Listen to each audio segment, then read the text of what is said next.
I wanted to talk to you today about my story, about how I got started on this journey and the stuff that we went through in order to get here. I have been fairly open about what happened to us, but I've never actually spoken about it. It's all been on blogs or, a few social media posts, so here goes. In August 2015, 4 months after I got married, I was sitting in the fertility clinic's office with one of the senior consultants, and after a bit of hoo-ha, back and forth, a few questions, he told me that I was suffering with premature ovarian failure, which, to cut a very long story short, means I'm unable to conceive my own babies. I don't have any eggs. At the time, it was completely unexpected. I was 36, so no, not spring chicken, definitely not old, despite whatever the medical journals say. And it completely broke my heart into 1,000 trillion pieces and tipped my entire life upside down. I'd gone into this appointment fully expecting for them to say something along the lines of, oh, well, just keep trying, maybe we'll do IVF. And I came out with them saying, we won't even consider IVF, it is a waste of time. You have two options.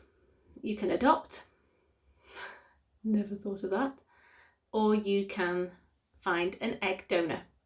So somebody else who has healthy eggs who will donate them to you, and that person may well be a family or a friend that you know who will donate.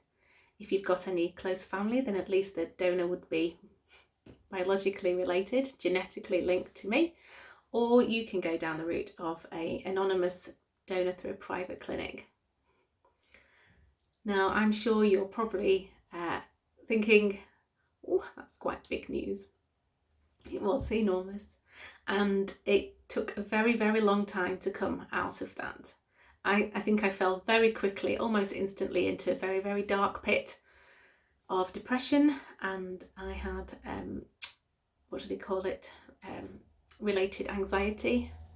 So I had the double whammy, and within about 2 or 3 weeks I had gone off sick with work. I couldn't do anything, let alone do a grown-up adult job of speaking to other grown-ups and all the related stuff that comes with work. And it took me 6 months to come out of that. 6 months. And only when I went to a group counselling session that was organised by the fertility clinic and I heard other people talking about where they were, that I realised I was luckily through the worst of it. And we went for a private anonymous egg donor in the end, and very, very luckily got pregnant first time.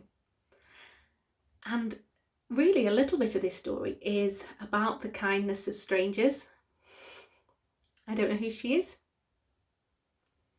We can find out who she is when Imogen's 18. Imogen can find out when she's 18. I don't really know anything about it, to be honest. I know that it was a bit like online dating. We had a profile. What does she look like?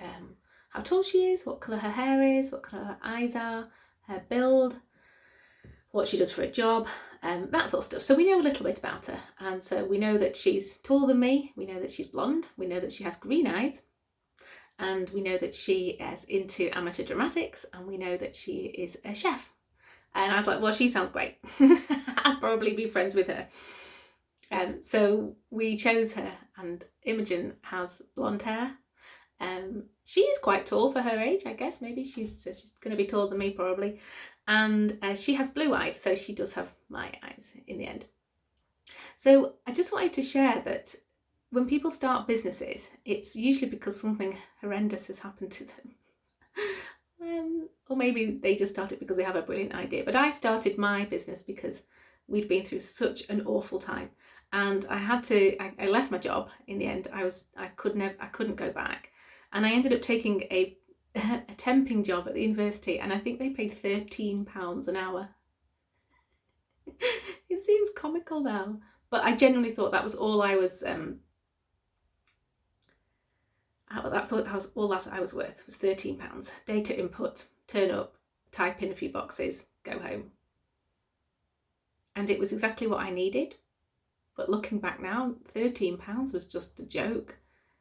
I can't believe that's where I was. And so that's why I'm really excited about the next course that I'm going to do, which is all around money and worth and your stories that go with what people will pay versus actually what you are capable of achieving, and getting your pricing right if you are self-employed.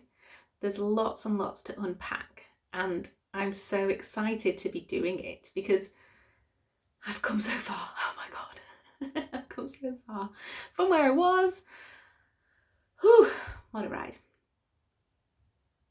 And lots of people will say things like, I wouldn't change a thing. Well, I would change all of it. It was awful. I wouldn't change the end result. Obviously, she is completely part of me.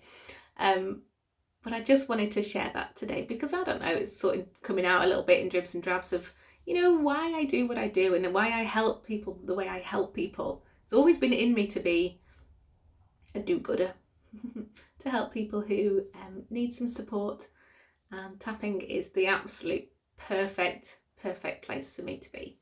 So that's just my little story for you on a Wednesday afternoon. If it resonates with you, let me know. I don't know if I'm telling somebody else's story. Probably should have caveat that, but that's all I've got for today. All right,